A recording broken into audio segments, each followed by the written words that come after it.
매출액 성장률이 막 40%, 70% 이러니까 일단 고성장을 하는 데다가 이미 영업 레버리지는 엄청나게 늘어나고 있고 그냥 쭉 얘기를 들었을 때 더 많은 광고를 의뢰 받는다고 해서 추가로 들어갈 비용이 별로 없을 것 같아요. 그렇죠. 네. 그러니까 그 부분에 대해서 시장의 높은 멀티플로 인정을 하고 있는 것 같습니다. 이 재무제표에선 그 오데리 매출액과 영업이익률 뭐 이렇게 높고 성장이 가파르다 그 정도만 이해하면 됩니까? 네, 그리고 이익의 증가가 정말 어마무시한데 탑라인보다 이제 이익 증가가 지금 24년 1분기엔 400%, 그 다음에 200%, 뭐 180, 130, 150, 150 이렇게 늘어나고 있거든요. 네. 저는 사실 이런 숫자 처음 봅니다. 이렇게까지 급격하게 이익이 올라가는 건 처음 본 것 같아요. 네. 엔비디아에서 봤을 텐데. 아, 엔비디아. 네. 팔란티어에 대한 시장 참여자들의 생각은 이익률하고 성장률의 어떤 증가 속도가 지금부터 한 5년 이상은 이어질 거라는 그런 믿음이 담겨져 있는 것 같아요. 그런 믿음이 담겨져 있지 않으면은 그걸 끌고 가질 못하거든요. 절대 이제 전통적인 밸류에이션 기법이나 상식으로는 절대 형성될 수 없는 주가 수준임에도 불구하고 그 밸류에이션을 유지하고 있는 거는 대체 불가한 기업이라는 거 하나하고 그 대체 불가한 그런 경쟁력이나 이익 모멘텀이 앞으로 한 5년간은 이어질 수 있다는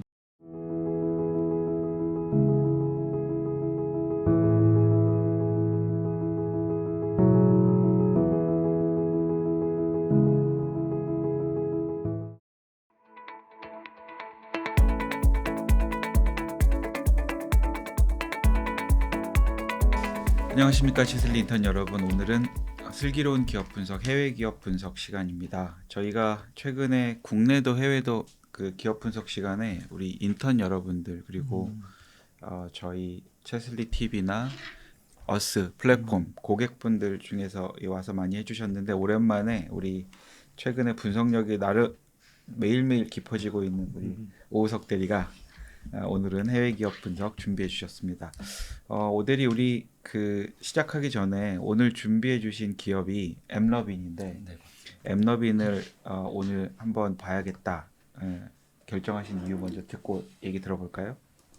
일단 저도 이게 어떤 회사인지 사실 몰랐거든요. 그러니까 상무님 이제 아침에 종종 모닝브리프 때 말씀하시는 것만 겉핥기로 네. 느낌으로 알다가 이게 시총을 보고서 네. 이게 전 작은 기업인 줄 알고 뭐 잡중가 이 생각을 했었거든요. 예. 처음에. 근데 그게 아니더라고요. 시가총액이 200조 넘는 시총을 가지고 있는 회사고 네. 또 최근 AI 붐에 따라서 사실 AI로 돈 버는 회사가 그럼 몇 개가 있냐, 진짜 돈 버는 거 맞냐 이런 의구심도 많았잖아요. 근데 대표적인 회사로 이제 팔란티어, 엠로빈 이런 회사들이 가장 주목을 받고 실제로도 AI를 활용해서 돈을 많이 벌고 있는 기업이다라고 해서 지금 멀티플도 굉장히 높게 거래가 되고 있고 실적으로 그걸 증명해 나가는 기업이더라고요. 그래서 좀 유심히 한번 봐봐야겠다 네. 생각을 했습니다. 저도 엠러빈 그리고 마음속으로 밸류에이션은 제가 예상했던 것처럼 높아요. 그런데 시가총액이 이렇게 260조 원일 줄은 저도 몰랐고 좀 전에 AI 인프라 사이클에 저희가 투자하는 기업들이 있고 AI 인프라가 이루어진 다음에 AI를 이용해서 돈을 버는 기업에 저희가 투자하는 것도 또 하나의 중요한 이 투자 주제인데 팔란티어와 함께 대표적으로 AI를 이용해서 돈을 벌고 있다 이렇게 얘기해 주니까 확 갑자기 공부를 깊게 정말 해야겠다는 생각이 듭니다. 엠러빈 그러면 우리 오대리 발표를 좀 들으면서 제가 중간중간 좀 질문을 드릴게요. 부탁드리겠습니다. 일단 시가총액이 260조 원에 육박하고 있고요. 이게 그저께 종가 기준이기 때문에 어제도 한 2%가량 오른 걸로 봤습니다. 지금 12개월 포워드 멀티플이 47배 수준의 거래가 되고 있고요. PBR은 한 49배 정도의 거래가 되고 있어서 밸류에이션이 절대 저렴한 느낌은 아니다라고 봐주시면 될 것 같고, 일단 기업 개요 간단하게 설명을 드리면 결국 이 회사가 모바일 애플리케이션의 성장과 수익화를 지원하는 종합 플랫폼을 제공하는 기업입니다. 그래서 한마디로 그런 플랫폼에 광고를 집어넣는 역할을 할 때 AI를 활용해서 이 회사가 소프트웨어가 상당히 많거든요. 네. 그걸 뒤에서 이제 설명을 드릴 텐데 그런 소프트웨어를 통해서 AI 러닝을 하고 어디에 타겟팅하면은 광고의 효율이 올라갈까 그리고 그거를 이 회사가 하는 건데 그 중에 이제 대표적인 플랫폼이 맥스랑 그리고 앱 디스커버리 이렇게 있습니다. 그래서 이걸 활용해서 이제 엠러빈이 광고 타겟팅을 한다라고 봐주시면 되고요. 이 회사가 2012년에 설립이 됐다라고 하고 개발자들이 모바일 광고나 마케팅 및 분석 플랫폼을 통해서 앱을 마케팅하고 수익을 창출 그리고 분석 및 퍼블리싱을 할 수 있도록 지원을 하는 회사입니다. 그래서 투자 포인트 제가 한 3가지 정도 꼽았는데 AI 기술 발전에 힘입어서 타겟팅 광고가 활발해지고 있다라고 하고요. 이러한 흐름 속에서 핵심적인 역할을 지금 엠러빈이 하고 있다고 봐주시면 됩니다. 그리고 두 번째는 AI를 통해 새로운 서비스와 수익 모델을 만들어내는 회사로 지금 자리매김하고 있는 것 같고요. 세 번째는 기존 광고주들은 소셜 행동 데이터 기반으로 광고 타겟팅을 했다면 엠러빈의 경우 AI 머신러닝 기반으로 인앱 활동을 분석해서 실시간으로 최적화해서 타겟팅을 한다라고 봐주시면 됩니다. 그래서 기존에는 유저가 예를 들어 앱에 들어와서 뭐 메타의 경우에 메타에 들어와서 저 뭐라고 하죠? 페이스북. 페이스북에 들어가서 사람들이 뭐 저는 이제 뭐 예를 들어 게임에 관심이 있어서 게임 쪽을 많이 검색하다 보면 광고도 그런 위주로 뜨고 맞아요. 알고리즘도 그렇게 연결이 돼. 그게 이제 기존 방식이고 아, 그럼 이제 그 사람이 그걸 들어가서 실제로 게임을 깔거나 유료 결제까지 하냐 네. 그것까지도 분석을 하는 겁니다. 음. 네. 수익화에 최적화된 플랫폼을 만들어냈다라고 음. 봐주시면 되고요. 음. CEO 소개 간단하게 하겠습니다. 이분 이름이 아담 포르기입니다. 네. 네. 근데 이분이 공동 창업자라고 하고요. 지금 엠로빈의 현재 CEO라고 하고 2012년에 이 회사를 설립했다고 합니다. 출생은 이란에서 했고 미국으로 이주를 했다라고 하시고요. UC 버클리 출신이라고 합니다. 그래서 이분이 과거 이력이 좀 신기하더라고요. 파생상품 트레이더 경력을 먼저 시작을 했었고 그 다음에 모바일 마케팅 기업인 라이브 스트리트 미디어랑 소셜 아워를 공동 설립했었다라고 합니다. 그래서 2012년에 애플 로빈을 공동 창업했고 회사를 글로벌 모바일 광고 퍼블리싱 플랫폼으로 성장을 시켰다라고 하고요. 21년 애플 로빈의 IPO를 통해 시가총액 약 24빌리언 달러를 달성을 했었고 이로 인해 개인 순자산이 약 2빌리언 이상으로 평가가 되고 있다라고 합니다. 네. 그 아래 제가 차트 2개 넣어놨는데 AI 기술을 활용해 수익 모델을 만들어내는 대표적인 기업으로 지금 알려져 있는 뭐 애플 로빈이랑 팔란티어의 차트입니다. 그래서 거의 뭐 모습이 비슷한 것 같고요. 그러네요. 그리고 중간에 좀 많이 하락했었을 때는 내부자 매도가 있었던 걸로 아는데 이 당시에 사회이사로 있던 분이 한 주식을 한 20만 주인가 30만 주 이렇게 파셨거든요. 그때 이제 주가 고점 아닌가 라는 이슈가 불거지면서 주가가 한번 하락했다가 결국 실적으로 증명하면서 이렇게 다시 올라오는 모습입니다. 알겠습니다. 사업 모델을 좀 꼼꼼히 알아야 될 것 같아요. 저는 좀 전에 우리 오대리가 메타에 들어가서 게임 좋아하면 게임 관련한 광고들이 쭉 바이럴을 타고 뜬다. 저는 사실 이런 거 하는 기업이라고 생각했는데 그것보다 한 번 더 들어가서 결제까지 이루어지는지 보고 인앱 활동까지 보고 광고를 해주는 그런 기업이라고 하니까 조금 저도 이해도가 부족했었던 것 같습니다. 네, 사업 모델 결국 이게 가장 중요한데 사실 사업 모델이 크지 않으면 2개밖에 없는데요. 근데 그 2개를 이해하는데 좀 시간이 많이 걸렸던 것 같습니다. 어떻게 보면 되게 단순할 것 같은데 이게 말로 설명하려다 보니까 이해하기가 힘들더라고요. 네. 일단 간단하게 말씀드리면 예를 들어 대표님이 광고 줍니다. 저한테 이제 100만 원을 딱 주시고 야, 이 돈으로 이 광고비 집행했으니까 너가 이걸로 어디다 해서 광고를 그쪽 앱에다 넣어줘 라고 하는 거거든요. 네. 그러면은 애플로비는 이 광고비를 받아서 메타나 이런 기존의 퍼블리셔들 있잖아요. 앱을 가지고 있는 퍼블리셔들한테 가서 너네 고객 데이터 우리한테 줘봐 라고 하는 겁니다. 그러면은 당연히 그 퍼블리셔한테도 돈을 떼줘야 돼요. 수수료로. 그 100만 원 받은 걸로 일부 떼주는 겁니다. 네네. 그래서 데이터를 받아서 이 고객은 여기서 이렇게 활동을 하네. 그럼 이 고객은 실제로 게임을 까나까지 확인을 하고 광고를 슬롯에다가 집행을 하는 겁니다. 그러니까 그 슬롯을 열어주는 것도 퍼블리셔예요. 그렇겠죠. 앱을 가지고 있는 그렇겠죠. 퍼블리셔들이 네. 앱을 거기 슬롯을 열면 거길 타겟해 가지고 집중적으로 광고를 해주는 겁니다. 그냥 쓱 보는 사람 말고 네네. 실제 구매나 결제로 이어질 수 있는 사람들에게 보다 집중해서 타겟 네, 맞습니다. 광고를 하려니까 그런 앱을 갖고 있는 소프트웨어 회사랑도 협업이 돼야 되고 네, 맞아요. 또 그렇게 완전히 타겟에서 집중하니까 광고주 입장에서는 집행 금액 대비 어떤 실제 매출로 이어지는 효율이 높아질 수 있겠다는 기대를 할 수 있을 것 같습니다. 가성비가 높은 네, 네. 광고비 집행이 될 것 같은데. 제가 그럼 예, 그럼 맞습니다. 여기에서 핵심이 되는 거는 그 고객 데이터 분석이 핵심이 되는 건가요? 결국엔 그거죠. 네네. 그러니까 기본적인 데이터는 퍼블리셔들한테 받고 그거를 여기 앱 디스커버리라고 해서 여기 X온이란 S온 2.0이라고 저희 아래 적혀 있잖아요. 네. 저희가 핵심 플랫폼입니다.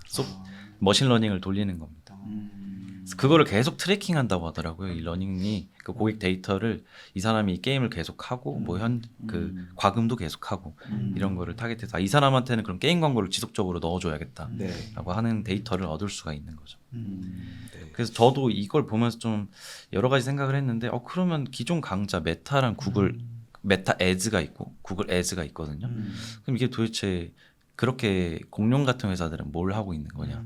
자체 광고회사가 네네. 있는데 네. 근데 그 메타나 구글은 다 내부적인, 그러니까 내부에서만 하는 거라고 합니다. 본인 생태계에서만. 그러니까 이게 광고 네트워크도 여러 개가 있는데 뭐 메타 애즈 네트워크가 있고 네. 구글 애즈 네트워크가 있다면 엠로비는 글로벌 네트워크가 있는데 제가 이름은 기억은 안 나거든요. 그런 글로벌 네트워크가 있대요. 그래서 거기다 뭐 메타도 하기도 하고 구글도 하기도 하는데 메타나 구글은 본인 고객들이 약간 데이터를 뺏긴다라는 느낌을 받는 건지 구글 애즈나 그리고 메타 애즈에서만 하려고 한다고 하더라고요. 근데 엠로비는 그게 아니다. 그러니까 글로벌 네트워크로 다 뿌린다라는 개념으로 봐주시면 됩니다. 이게 그러니까 이게 맞는 얘기인지 모르겠는데 삼성전자 파운드리에 애플이 맡기지 않는 것과 비슷한 이유일 수도 있겠어요. 그러니까 애플이 자기네 제품을 이쪽에 제조 요청을 하면 혹시 삼성전자가 베끼지 않을까 이런 걱정을 하는 게 합리적인데 메타 입장에서 구글에 광고해 볼까 했는데 혹시 우리 데이터를 저쪽에서 더 활용하면 어떡하지? 뭐 이런 고민하니까 그냥 메타는 메타 내에서만 광고를 하고 구글은 구글 내에서만 하고 이러는데 엠너비는 제3자니까 엠너빈의 광고주 입장에서 맡기면 구글에다 해줄 수도 있고 메타에다 해줄 수도 있고 가장 최적화해서 해줄 수 있겠다는 믿음이 광고주 입장에서는 있을 것 같습니다. 맞나요? 네, 정확히 좋습니다. 그럼에도 불구하고 사실 데이터 자체가 없으면은 분석도 안 되고 그럼요. 마케팅 집행도 안 될 텐데 그러면 분석하는 툴을 가지고 있는 입장에서 그 분석들이 아무리 좋다고 하더라도 데이터를 가져와야 되는데 그럼 실제 데이터를 가지고 있는 메타나 구글이 약간 우월적 지위에 있다고 봐야 되나요? 그렇다고 봐야죠. 근데 메타 구글도 제가 메타 구글을 예로 든 것뿐이지 이 퍼블리셔에는 이런 게임 모바일 앱 이런 거 있잖아요. 이런 게 다 퍼블리셔가 될 수가 있는 거거든요. 그렇죠. 네. 그렇죠. 그래서 메타 구글이 주요 고객사가 아닙니다. 우리가 주요 모바일 환경에서 쓰는 거의 모든 애플리케이션을 가지고 있는 회사가 네, 맞습니다. 데이터 제공을 할 수 있는 네, 거예요. 맞습니다. 뭐 메타나 구글은 워낙 거대한 기업이기 때문에 그리고 아마 엠러빈이랑 이렇게 크게 협업하는 관계는 아닌 걸로 알고 있습니다. 조금 더 이해도가 깊어졌다고 생각이 되며 다음 내용을 좀 들어보겠습니다. 네, 그래서 이 제가 설명한 거 한마디로 정리하면 제가 노란색으로 박스를 쳐놨는데 네. 어떤 광고 슬롯에 광고를 집행했을 때 유저가 앱을 깔고 거기에 더해서 과금까지 하는지 데이터를 분석하는 거다. 봐주시면 되고요. 아래 그림은 이제 간단하게 표현한 겁니다. 광고주가 돈 주면 애플로빈이 데이터 타겟팅해서 광고를 유저한테 때려준다라고 봐주시면 되고 중간에 그 퍼블리셔한테는 당연히 고객 데이터를 준 대가에 따른 수수료를 지급한다. 네, 그림은 명시적으로 이해가 잘 됩니다. 네. 네, 그 다음이 맥스인데요. 이게 사실 연결되는 겁니다. 아까 말씀드린 그 앱 디스커버리로 데이터를 따와서 어디다 광고를 할지 정했잖아요. 네. 정했으면 이 네트워크라고 써 있잖아요. 뭐 애드 네트워크, 네. 샵2, 뭐 3 이렇게 있는데 여기에는 다른 기업들도 들어와서 이제 하는 겁니다. 거기다 그러니까 아까 선정한 그 앱 슬롯에 경쟁 입찰이 붙을 거잖아요. 그럼 누구는 $5, 누구는 $3, 누구는 $10 이렇게 하면은 맥스는 그 중에서 가장 비싼 걸 선택해서 광고를 할 수 있게 해주는 거죠. 그래서 퍼블리셔 입장에서 앱 맥스에다가 이제 요청을 하는 겁니다. 네. 그 광고 슬롯을 열어준 퍼블리셔 입장에서. 살짝 아직 제가 이해가 안 된 것 같아요. 입찰 참가하는 사람들은 어떤 입장인가요? 입찰 참가하는 사람은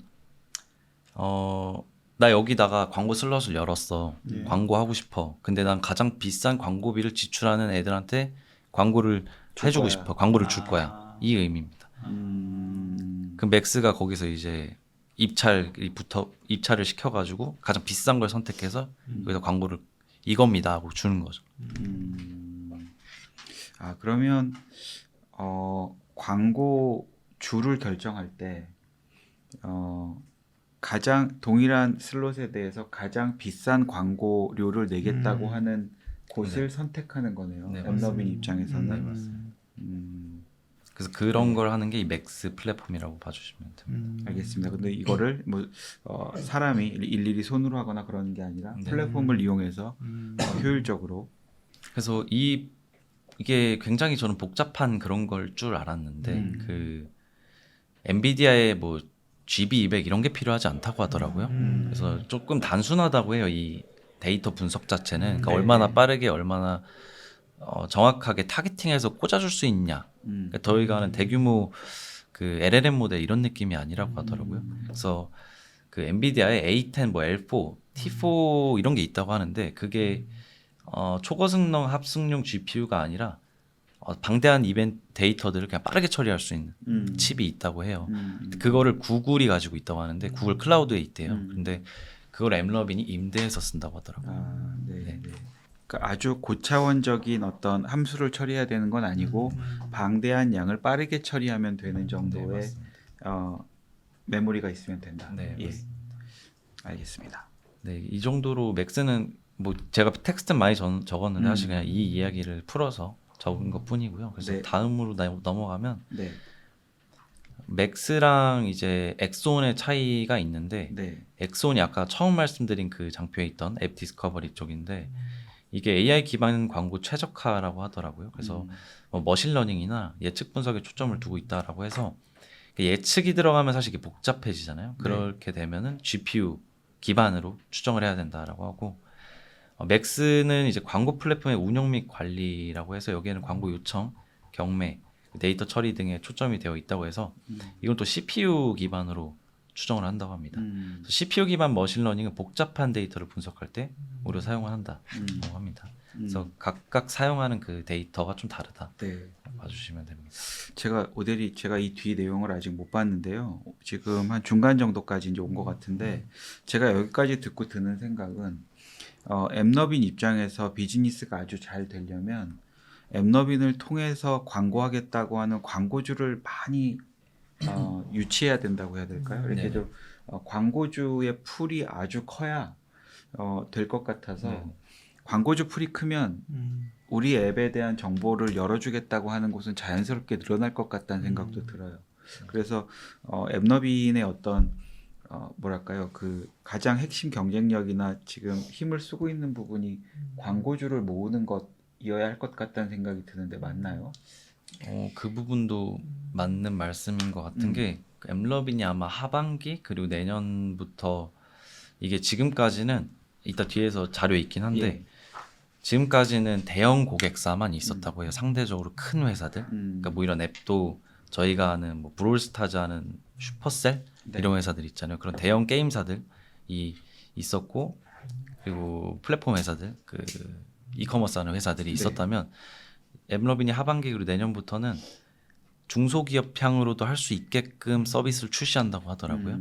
그래서 그게 아마 지금 내년 이익 추정치가 상향 조정되고 있는 가장 큰 요인이지 않나 저는 생각을 하고 있습니다. 결국 대표님 말씀대로 더 많은 광고주를 획득하기 위해서 퍼블리셔를 획득하기 위한.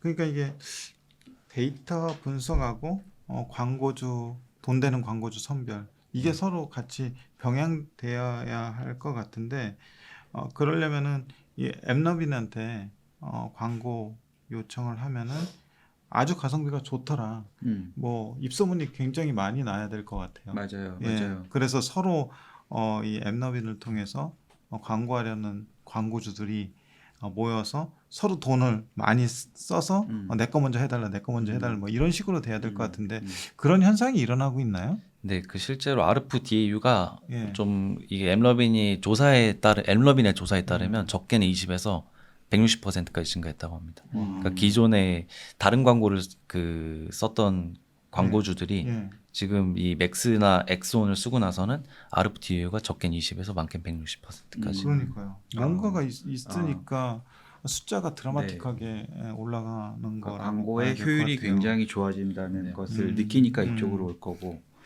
그러네요. 아유, 마치 이제 자문사나 운용사로 따지면은 여기 제일 잘한다더라. 그래서 사람들 몰려와서 너무 많은 사람들이 몰려오니까 그 규모가 커지면 그 운용의 효율이 떨어지니까 고객을 선별해서 받듯이 그렇게 될 수도 있나요?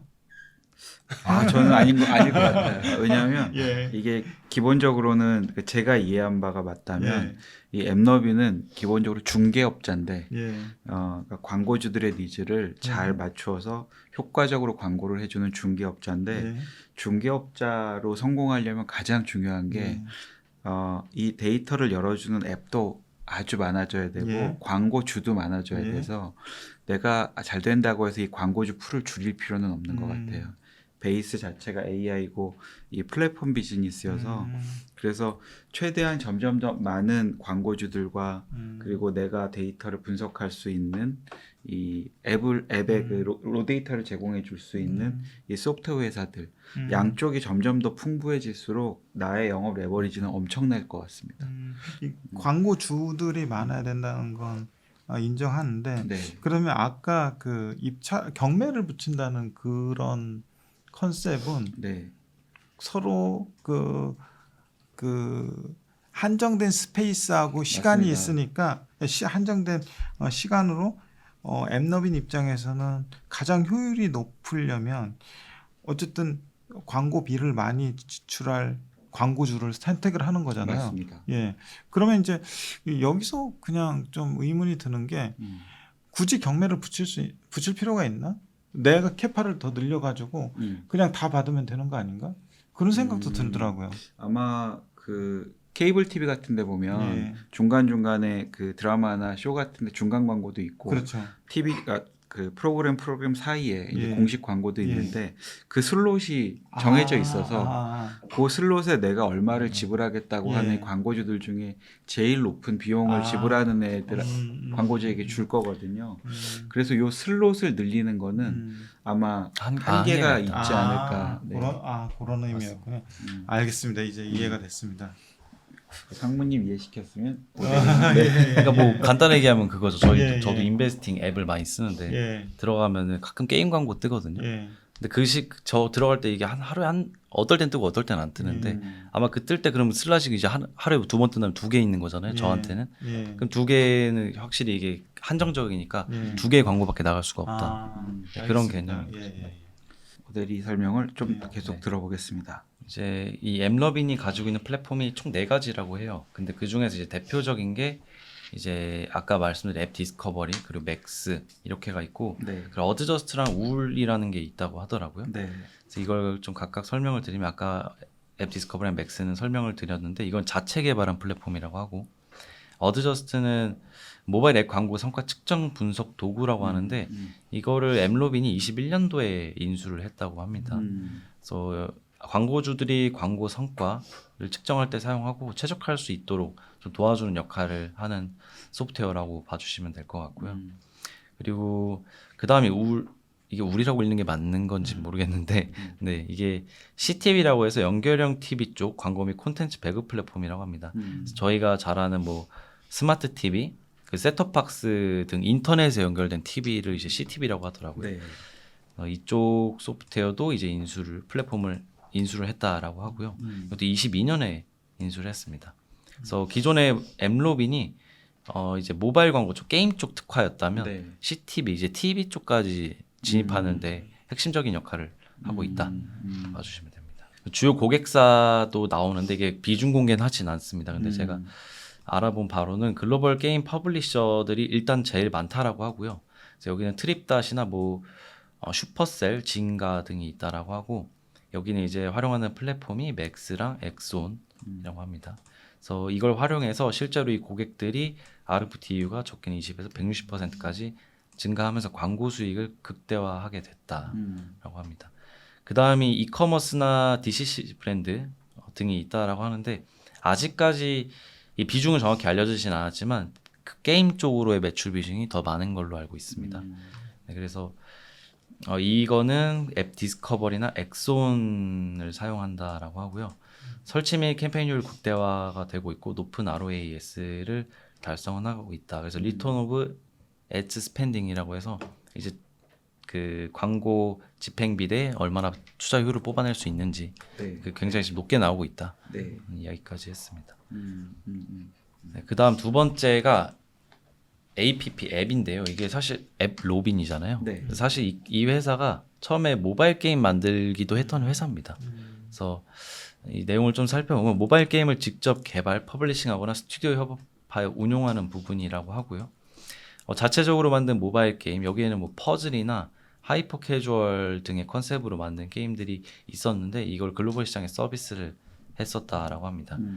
제휴 스튜디오의 게임을 엠로빈의 광고 분석 툴을 활용해서 성장시키고 수익화를 지원을 했었다고 하고요. 이렇게 확보한 퍼블리셔 네트워크를 기반으로 현재 광고 사업까지도 진출할 수 있는 발판이 됐다고 합니다. 실제로 지금 고객사도 게임사들이 많습니다. 게임사들이 엠로빈한테 광고 요청도 많이 하는 거고요. 그래서 20년에서 22년 구간에 엠로빈의 사업부 매출이 엠로빈 매출 비중에서 이 앱이 차지하는 게 절반 이상을 차지했었다라고 하고요. 하지만 최근에는 소프트웨어 플랫폼, 특히 앱 디스커버리나 맥스 등이 고성장하면서 앱 부분 비중은 축소가 됐다.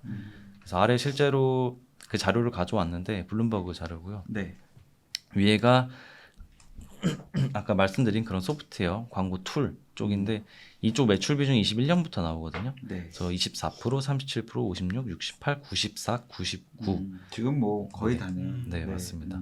그리고 앱 쪽, 게임 쪽이 75, 62, 44, 31, 7, 0 이렇게 되어 있거든요. 그래서 올해 하반기부터 아예 이 사업을 접는다고 하더라고요. 네. 그래서 뭐 사업 쪽에 있는 그런 것도 매각 절차를 진행 중에 있고 네, 일부는 좀 완료했다라는 이야기도 같이 나오고 있습니다. 네. 그럼 이제는 그냥 소프트웨어 플랫폼 회사로만 그러네요. 평가하면 될 것 같습니다. 완전히. 네. 네, 그리고 분기 실적 자료도 제가 가져왔는데 저는 이 마진을 보고 깜짝 놀랐습니다. 이게 맞는 건가? 처음에 싶었거든요. 숫자가 잘못된 줄 알았는데 영업이익률 말씀이신가요? 네. 25년 1분기 때 OP 마진이 58%, 그리고 2분기 때 76%, 그리고 올해 3분기 예상이 73%, 그리고 올해 4분기가 74%입니다. 그래서 이게 아까 말씀드렸지만 그렇게 큰 데이터 센터를 필요하는 것도 아니고 네. 이제 좋은 플랫폼 몇 개 만들어 놨는데 여기 이제 고객사 계속 들어오면서 네. 수익성이 계속 좋아지고 있는 구간. 그래도 공장이 필요한 회사도 아니고. 그래서 이익 레버리지 효과가 굉장히 크게 나타나고 있다라는 걸 저희가 실제로 확인을 할 수 있고 주가도 이렇게 오른 게 이걸 보면서 좀 설명이 되는 것 같습니다. 오대리 이 표에서요 위에 보면 단위가 US 달러 100만이라고 되어 있는데 주당 수치 제외라는 게 무슨 뜻이에요? 주당 수치는 달러로 하잖아요. 다른 네. 그 매출액이나 영업이익 이런 것들은 100만 단위고 네. 주당 수치는 달러 일 단위다. 그러니까 단기 순이익 이런 거 할 때는 네. EPS. 예, 이해했습니다. 네. 그것까지 이제 일로 적어 1달러인데 100만 달러로 오해하지 오해하지 말라. 마라. 그 이해했습니다. 의미입니다.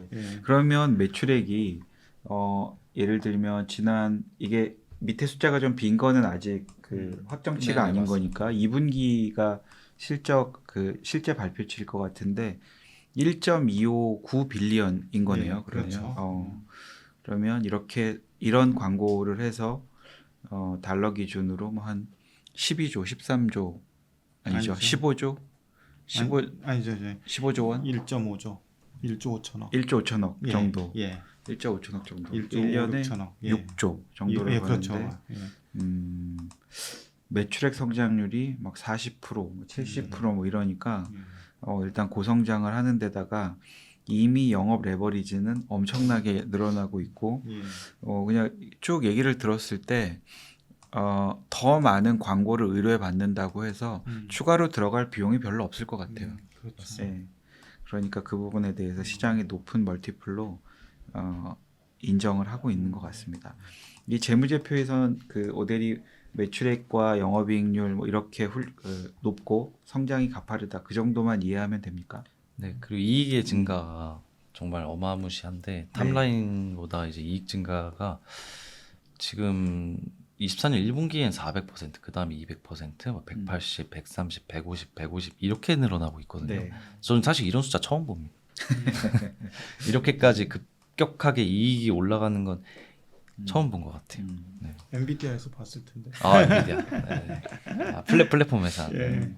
플랫폼에서. 근데 저는 이 표를 보면서 하나 네. 느낀 점이 보통 초기에 영업 레버리지가 막 나기 시작할 때 매출액도 영업이익률도 성장률이 뭐 100%대 뭐 이렇게 세 자릿수 나오고 이런 거는 뭐 있을 수 있습니다. 예, 그렇습니다. 충분히 있을 수 있는데 매출액 규모가 이렇게 원화 기준으로 연단위 환산해 보면 뭐 6조, 7조, 8조 이렇게 됐는데 예. 영업이익률이나 매출액 성장률이 이렇게 가파르다는 것은 이게 이 매출 규모에도 불구하고 초기 시장이라는 걸 말하고 있는 것 같아서 예, 그런 그게 것입니다. 너무 놀라운 것 같아요. 예. 그래서 이게 굉장히 독특한 비즈니스기 때문에 우리가 이해하는데도 조금 잘 안 와닿는데 혹시 이거랑 비슷한 비즈니스를 하는 기업이 피어로 결국엔 된 게 그게 있나요? 메타나 구글 애즈가 그런 겁니다. 네. 음. 근데 걔네는 폐쇄적인 생태계에서 자기네 생태계 안에서만 하는 안에서만 하고 네네. 얘는 오픈돼 있고 네, 그렇죠. 그런 차이입니다. 개방형이고 역시 분업의 사회입니다. 예. 네. 네, 그리고 아래는 연간 실적인데요. 여기서 이제 주당 순위 EPS 쪽을 유심히 봐주시면 좋을 것 같고요. 네. 2024년부터 이제 본격적인 실적이 나오기 시작했고, 이때 일단 23년에 흑자 전환을 하긴 했습니다. 사실 흑전했을 때 저때 이 주식을 샀으면 얼마나 지금 행복할까라는 생각을 하긴 했지만 보시면 288% YY로 360% 24년에 증가했고요. 네. 그리고 올해 예상이 98% 증가, 내년이 47%입니다. 근데 그 이유가 하면 좀 성장률이 현재 빠질 걸로는 추정이 되어 있거든요. 네, 이 부분이 아마 올라가려면 아까 말씀드린 그 지금은 대형 기업들한테만 이 서비스를 하고 있는데 중소기업 개인까지도 확장한다 했거든요. 그래서 그 부분이 이제 실제로 보이기 시작하면 아마 실적 추정치도 상향 조정될 수 있지 않을까 기대를 좀 하고 보고 있습니다. 좀 아까 제 질문의 요지는 네. 이렇게 개방형으로 데이터를 받아서 분석하고 돈 받는 이런 앱너빈하고 비슷한 비즈니스 구조를 가진 경쟁사가 있느냐는 말이었어요. 개방형은 제가 찾아보려고 했는데 예. 안 나오더라고요. 일단은. 그러니까 AI 머신을 이렇게 돌려가지고 하는 거는 아직은 못 찾은 것 같습니다. 광고 관련된 기업을 처음 분석해봐서 저도 좀 새로운 게 좀 많았던 것 같습니다.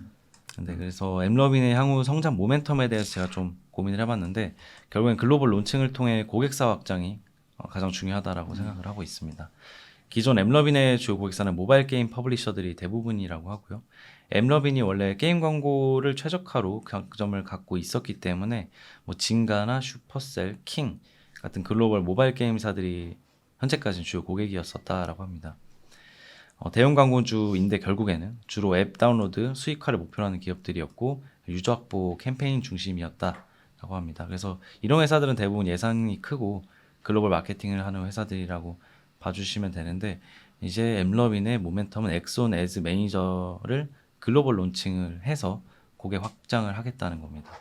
중소기업도 자가 계정으로 광고 캠페인을 집행 가능하다라고 하고요.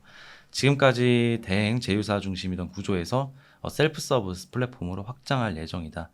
구글 애즈나 메타 애즈처럼 누구나 쉽게 계정을 만들어서 소액 광고도 집행이 가능하다라고 합니다. 25년 하반기부터 일부 기업을 대상으로 현재 벌써 베타 운영 중에 있다라고 하고요. 내년 상반기 사이 글로벌 중소기업까지 개방할 예정이다. 네. 이렇게 성장 모멘텀까지 받고 그래서 이제 지금 기존에 있는 고객사 진가는 뭐 앵그리버드로 대표적인 회사고요. 그리고 슈퍼셀은 브롤스타즈, 뭐 킹, 캔디 크러쉬. 그래서 저희 이런 게임들 들어가면 중간중간 막 광고 뜨잖아요. 그래서 그런 거를 이제 했었다. 봐주시면 됩니다.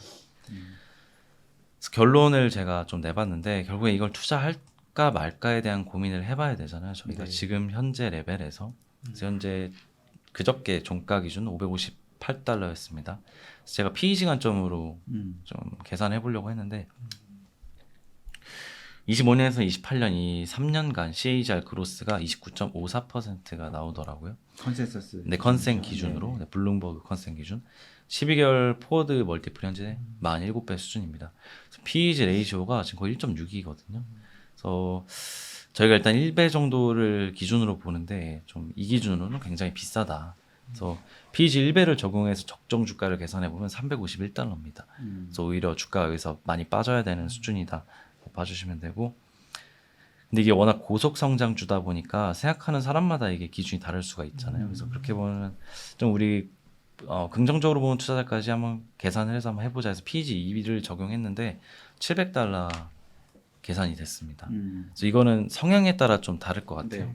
네. 이 회사가 이제 본격적으로 성장을 하고 있고 좀 아직까지 이런 독점적인 지위에 있는 회사이기 때문에 이를 좀 긍정적으로 보는 투자자고 장기적인 관점으로 본다면 지금 투자해도 괜찮을 법한 것 같고, 만약에 난 단기적인 변동성을 굉장히 힘들어한다라고 하면은 투자 안 하는 것도 돈을 지키는 것 같습니다. 그래서 제가 본다면, 제가 만약 투자자라면 최근에 이제 S&P 500 편입 이슈도 있었잖아요. 네. 그래서 당일에 주가도 10% 넘게 올랐던 것 같은데, 일단 그렇게 편입되고 나서 주가가 추세적으로는 잘 안 오더라고요. 안 오르더라고요. 그래서 단기적으로 조정이 있을 수 있겠다라는 생각을 하고 여기서 산다기보단 좀 기다렸다 사는 전략도 괜찮아 보인다. 근데 또 옆에서 지금 오라클 같은 기업이 난리를 치고 있어가지고 아마 엠러빈도 한 며칠간은 또 오를 수도 있겠다라고 생각을 하지만 여기서 이전처럼 퍼포먼스가 팡팡팡 튀면서 올라가기는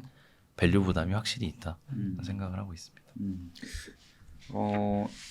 저희가 보통 PEG 개념을 많이 말씀드릴 때 이게 프라이스하고 어닝하고 이제 그로스를 좀 맞춰본다. 예. 뭐 이렇게 풀어서 말씀드릴 수 있는데 예컨대 PEG가 1이고 영업이익 죄송합니다. EPS 증가율이 10%고 그러면은 1을 맞추려면 멀티플이 PER 기준으로 한 10배 정도 돼야 된다. 뭐 이게 이제 PEG 1을 기준으로 저희가 보통 얘기를 하는데 PEG 1이라는 말은 시가총액을 EPS 기준으로 봤을 때 대충 멀티플 정도에 해당하는 연도 동안 시가총액만큼 EPS가 난다. 뭐 이렇게 의역을 할 수도 있거든요. 그런데 어떤 회사는 PEG가 0. 그러니까 1 미만인데도 1로 잘 못 가고 어떤 회사는 1이 넘었는데도 막 2를 향해 가기도 하고 3을 향해 가기도 하는데 그런 경우에는 이제 EPS의 성장률과 멀티플 간의 관계 이외에 다른 영향이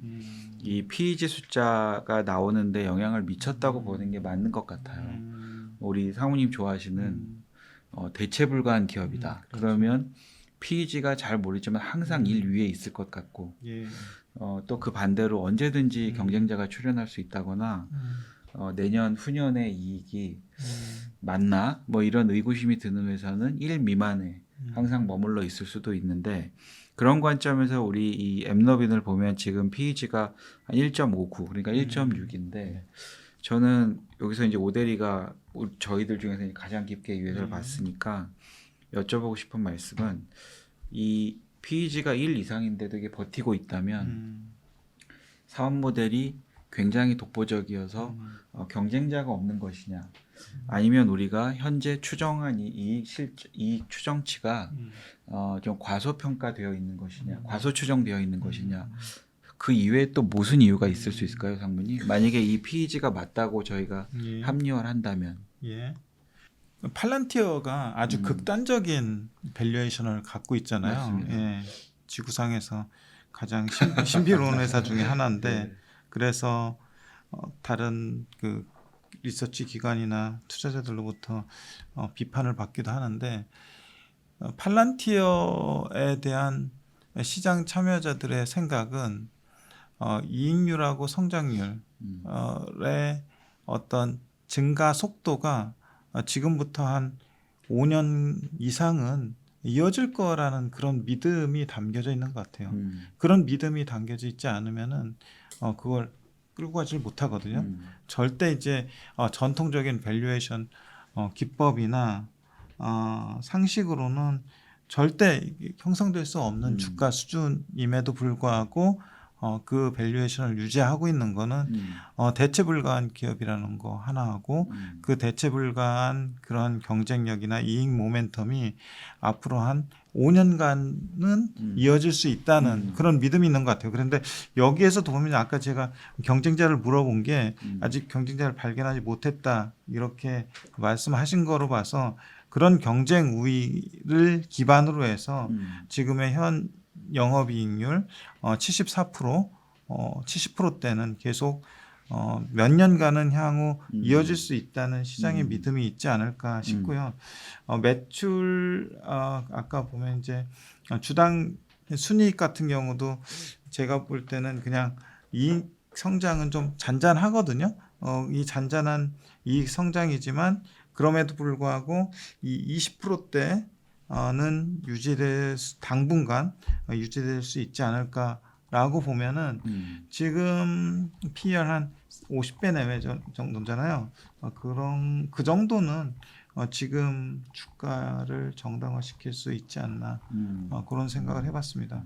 우리 오대리도 보태기를 좀 한다면 이 멀티플이 유지가 되는 이유가 EPS 그로스는 간단히 얘기해서 30%인데 멀티플은 46배다. 그러면 이제 PEG 관점으로 비싸다 우리가 1차원적으로는 얘기할 수 있는데 그런데 이게 이 PEG가 맞아라고 얘기하면 굉장히 독보적인 사업 모델이다 이렇게 얘기를 할 수 있어야겠죠 지금. 그렇기 때문에 시장에서 인정해주고 멀티플도 저렇게 고퍼로 거래되게끔 한 것 같은데 네.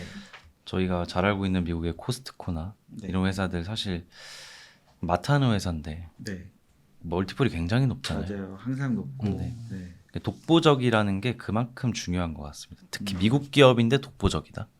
그게 최고인 것 같은데 주주환원도 워낙 잘하는 기업들이 많기 때문에 이렇게 좋은 시장에 일단 상장이 되어 있고 그리고 또 이익 증가도 그렇게 나오면 무조건 할증을 받더라고요. 미국 기업들은. 그래서 그 부분을 좀 긍정적으로 보면은 네. PEG 관점 말고 좀 열어놓고 마음을 열어놓고 하는 투자도 괜찮아 보인다라는 생각을 하고 있고 그래서 아래표 다음 페이지 봐주시면 그 상무님이 이제 자주 보여주시는 그런 그림을 제가 가져왔는데 결국에는 EPS가 지금 계단식으로 상승하고 있거든요. 갈색깔을 보면은 EPS가 계단식으로 상승하고 주가도 그에 따라서 계단식으로 상승을 하고 있는데 이게 워낙 이익 증가 그리고 컨센서스 상향 조정이 가파르다 보니까 최근에 멀티플은 떨어졌더라고요. 25년 초에만 해도. 네. 그러니까 멀티플이 거의 포워드로 70배의 거래가 됐었는데 쭉 빠져서 한 30배 초반까지 이익이 너무 가파르게 상향 조정되다 보니까 됐다가 최근에는 또 아마 S&P 500 편입 이슈 이런 것 때문에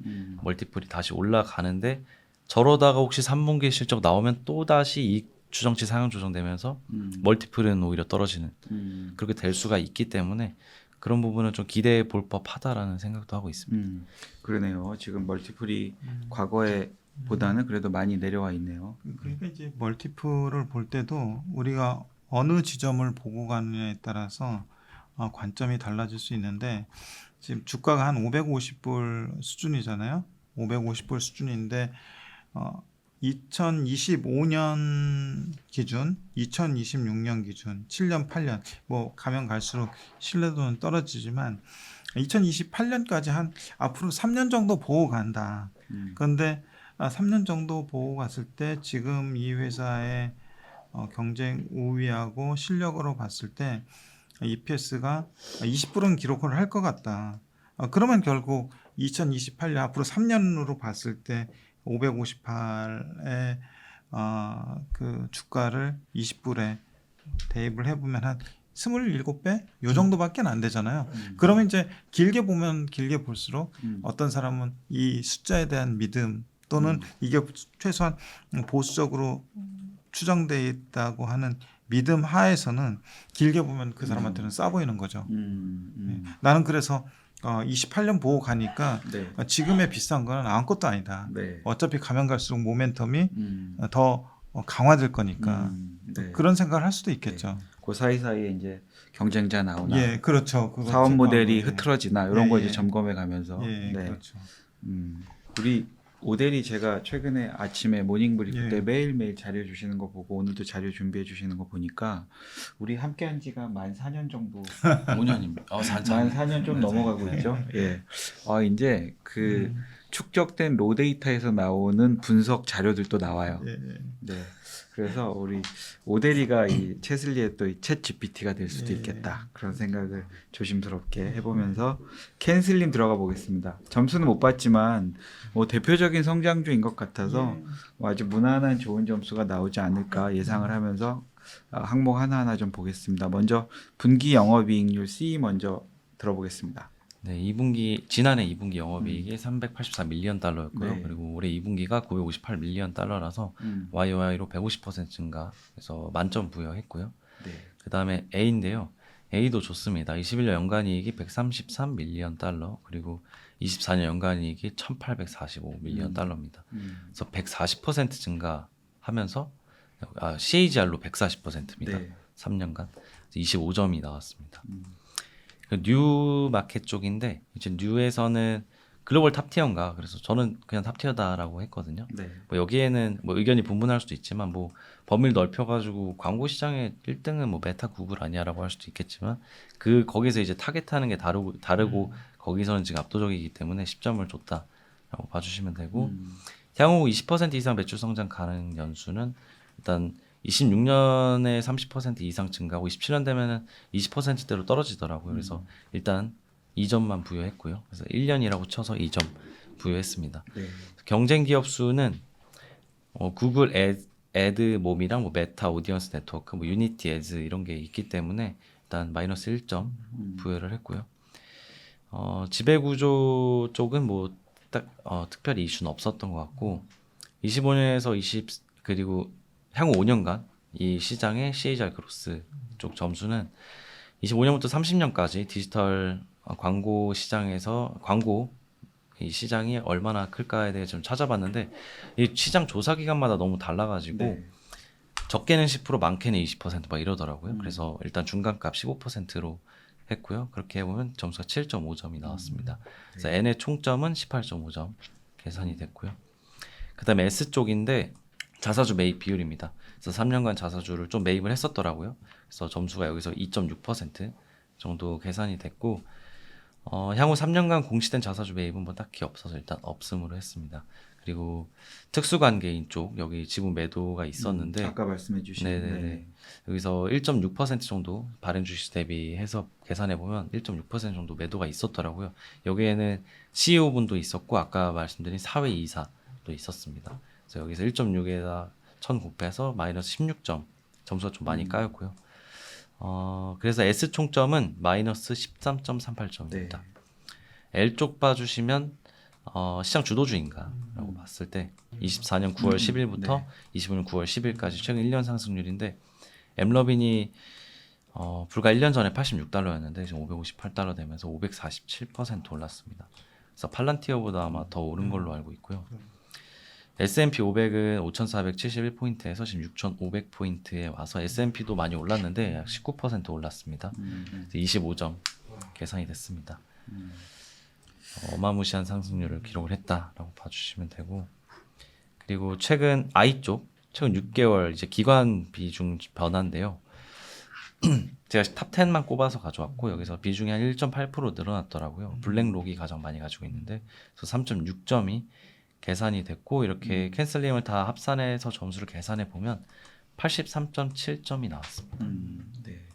요게 지분율로는 이게 좀 가늠이 안 되네요. 그죠, 상무님? 이게 몇 주 중에 몇 주를 갖고 있는 건지 몰라서 예, 그렇죠. 그렇죠. 예, 이게 지분율은 모르겠는데 제가 이렇게 좀 보면서 지금 I 부분에서 좀 놀란 부분은 블랙락 뱅가드 이런 그 ETF나 인덱스 펀드 하는 곳들이 시가총액이 워낙 크니까 갖고 있을 거다. 예. 놀랍지 않습니다. 그런데 여기 보면 이제 제가 아는 이름들 중에 10등에 베일리 기포드라든지 뭐 FMR 피델리티 리서치인데 뭐 이런 그냥 이 바텀업을 하는 이 전통적인 밸류를 따지는 회사들도 여기 엠너빈에 투자를 했다.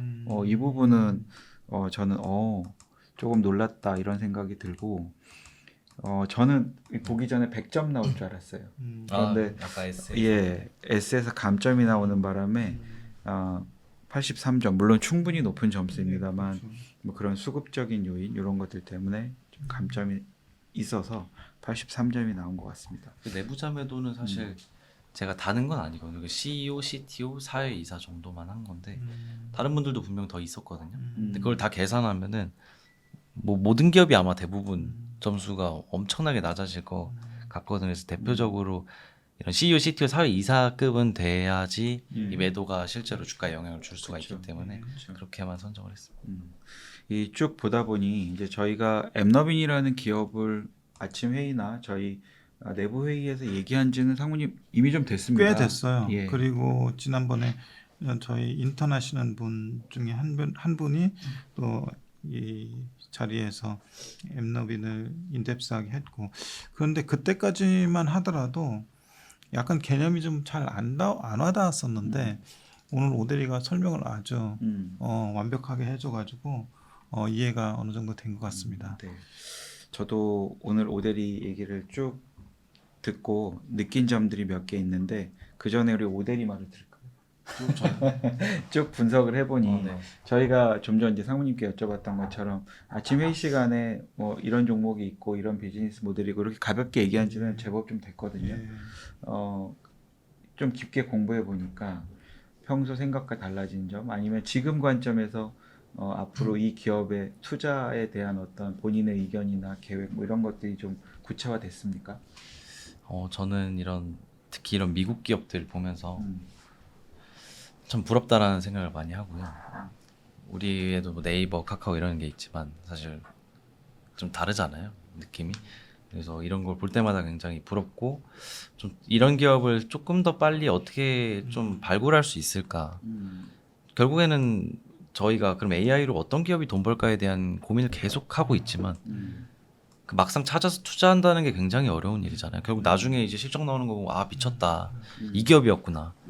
그럼 도대체 이 기업을 어떻게 빨리 찾을 수 있을까 라는 생각을 좀 많이 하는데 결국에는 이 엠러빈이라는 게 대중적인 거잖아요. 그러니까 대중들이 소비해 주는 거잖아요. 광고 보는 것도 이렇게 펼쳤을 때 한꺼번에 확 이렇게 펼쳐질 수 있는 사업 네. 그런 쪽에서 저희가 좀 더 유심히 과거에 봤어야 되는 게 아닌가. 그러니까 이런 사실 엣지 디바이스라고 하는 걸 우리가 기대한 것도 여기 이제 킬러 어플리케이션만 나와주면은 소비자들이 기존에 쓰던 거잖아요. 그래서 여기서 그럼 엣지 디바이스 나왔냐고 핸드폰 다 바꿀 거를 저희가 많이 기대를 했었는데 물론 그렇게 되진 않았지만 그래서 그런 걸 찾는 게 굉장히 중요한 것 같습니다. 일반 소비자까지 대중화가 빠르게 될 수 있는. 그래서 결국 이것도 저희가 핸드폰에 들어가서 애플리케이션 켜서 광고 보는 걸로 돈 버는 회사인 거잖아요. 네, 맞습니다. 이렇게 빨리 펼쳐질 수 있는 사업을 좀 더 빨리 찾아봤으면 좋지 않았을까. 기본적으로 이제 AI가 회자되기 시작한 거는 22년 말이죠. 네, 22년 말 네. 이제 챗GPT가 나오면서부터인데 사이클의 어느 시점에 우리가 와 있나에 대한 고민을 저도 항상 하는데 리서치 보고서나 이런 것들을 보면은 일단 인프라가 깔려야 되는 거고요. 그 인프라 위에서 소프트웨어 회사들이 돈 벌 수 있는 환경이 돼야 되는데 이게 어려운 것이 뭐냐면 인프라는 B2B로 이루어지잖아요.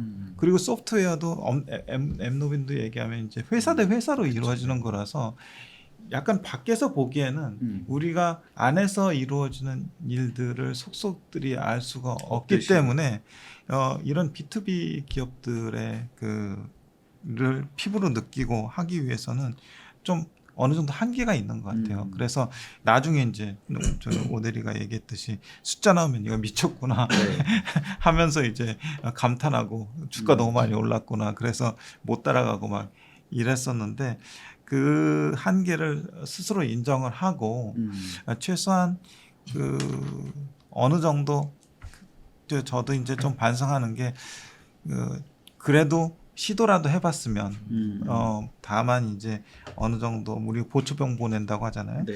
그거라도 해봤으면 하는 조금 반성이 되는데 음. 워런 버핏도 그런 얘기를 했다고 하더라고요. 뭘 해서 후회한 것보다 뭘 하지 않아서 후회한 것들이 더 많다. 아, 저도 본 기억이 있습니다. 예. 네. 사실 그 얼마나 많은 기회가 있었어요. 음. 2010년부터 해가지고 지금까지 빅테크부터 시작해서 AI부터 시작해서 이런 기회들이 많았는데 그 많은 기회들을 너무 많이 놓쳤다는 거예요. 그분도. 그래서 저희들이 조금이라도 이제 그 어느 정도 포지션을 MP라든지 AP라든지 가지고 있으면은 계속 관심을 가지고 할 텐데 그런 시도조차 안 하면은 아예 관심조차 안 생기고 그냥 감탄만 하다 끝나는 그런 상황이 발생해서 저도 이제 이런 중소기업들 최근에 소프트웨어 기업들 그 AI 붐을 타고 실제로 돈 버는 기업들 주가 흐름을 보면서 그래도 시도라도 해봐야 되겠구나 이런 생각을 좀 하게 됐습니다. 네. 저는 오데리 덕택의 우리 엠너빈 공부를 오늘 좀 깊게 할 수 있어서 자리를 빌어서 이제 감사의 말씀을 공부시켜 주셔서 감사하다는 말씀을 드리면서 오늘도 또 두 개를 또 느꼈어요. 반복해서 계속 느끼고 있는 점인데 먼저 첫 번째는 그 통융합의 시대에 살고 있다 보니까 전 세계적으로 빠르게 성장하고 빠르게 그 인정받는 기업은 분업과 관련되어 있는 기업일 가능성이 높다. 그런 생각을 많이 하게 되고 또 하나는 저희가 왜 상승장일 때 내가 한 투자가 살짝 베스트 픽이 아니어도 돈을 벌 가능성이 있고 하락장일 때는 완전 잘 골랐지만 손실을 볼 수도 있고 이제 그렇죠. 이런 게 있는데 확실히 그 전 세계에서 시장 규모가 가장 큰 미국에서 상승하는 그러니까 주가가 올라갈 기업을 찾을 가능성이 높다라는 생각을 다시 한번 해봅니다. 아까 제가 이제 연간으로 한 6, 7조 버는데 아직 초기 시장이구나라는 말씀을 잠깐 드렸는데 그런 면에서 조그만 성공도 큰 매출로 이어져서 영업 레버리지가 아주 초기 단계부터 날 수 있는 시장에서 기업을 찾아보는 게 조금 투자 그렇죠. 관점에서 훨씬 유용할 수 있겠다. 효과적일 수 있겠다 그런 생각을 하게 되고 최근에 이제 제가 그 격주 단위로 이제 글로벌 인사이트라고 그 자료를 제공해 드리는데 미국 시장이 과거 어느 때보다도 지금 밸류에이션 기준으로 비쌉니다. 그래서 미국 시장 비싸다, 조심해야 된다, 밸류 위주로 투자 포트폴리오를 바꿔야 된다 이런 의견이 전체적인 글로벌 IB의 한 그 의견의 축인 거는 맞고 논리적으로 분명히 뭐 빈틈 없습니다. 맞는 말인데 저희가 전통적으로 이제 교과서적으로 그 경제를 배울 때 생산의 3대 요소 그러면 상무님 우리 토지 노동 자본 뭐 이렇게 보통 얘기를 하거든요. 그런데 이 AI라든지 최근에 여러 가지 바뀌는 글로벌 환경이 이 토지 노동 자본 중에 노동 어쩌면 자본까지도 예전보단 덜 필요한 환경이 되어가는 것 같아요. 그래서 이 생산 요소가 덜 들어가도 높은 매출과 성장을 이룰 수 있는 세상이 오기 때문에 그런 기업들 위주로 주가가 올라가다 보니 멀티플이 비싸지는 게 맞고 설사 S&P 500과 같은 뭐 S&P 500을 예를 들어 기업이라고 보면 전 세계에서 가장 큰 기업인데 그 기업의 밸류에이션 밴드가 쉬프트 업 돼야 되는 게 맞는 거 아닌가 하는 생각도 이 기업을 또 공부하면서 하게 됐습니다. 그렇습니다. 여러 가지 생각이 드는 그런 시간이 아닌가 그러니까 싶습니다. 전통적인 통념하고 다른 현상들이 조금 많이 일어나고 있는 것 같아요. 뭐 경제학적으로 얘기를 하면은 합리적인 인간을 가정을 한 상황에서 싸면 사고 비싸면 판다. 그래서 이제 수요와 공급 곡선에 균형점이 생긴다. 이런 얘기들을 하잖아요. 근데 최근에 보면은 비싼 건 더 비싸지고 싼 거는 더 싸지고 비싼 건 사람들이 그 가치를 더 인정하려 하고 싼 거는 그 열의에 대해서 더 이제 소외되고 하는 그런 상황들이 많이 발생을 하는 것 같습니다. 맞습니다. 그래서 저희가 이렇게 쭉 얘기를 하면서 드리고 싶었던 말씀은 비싸다고 해서 항상 버리지 마시고 싸다고 해서 항상 좋아하지 마시고 좀 유연하게 우리 오데리처럼 우리 오데리 또 유연함하면 또 대표적인 유연한 투자를 하고 있는데 오데리처럼 비싸면 왜 비싼지 판단해 예. 보고 그럴만하면 또 좋은 투자 관점으로 접근할 수도 있는 그런 유연한 깊이 있는 공부를 예. 하는 투자가 되셨으면 하는 말씀에서 좀 얘기가 좀 길었네요. 예. 상우님이나 우리 오대리 그 오늘 해주시고 싶었던 말씀이 있으셨는데 아직 못하신 거 있으면 좀 들어보겠습니다.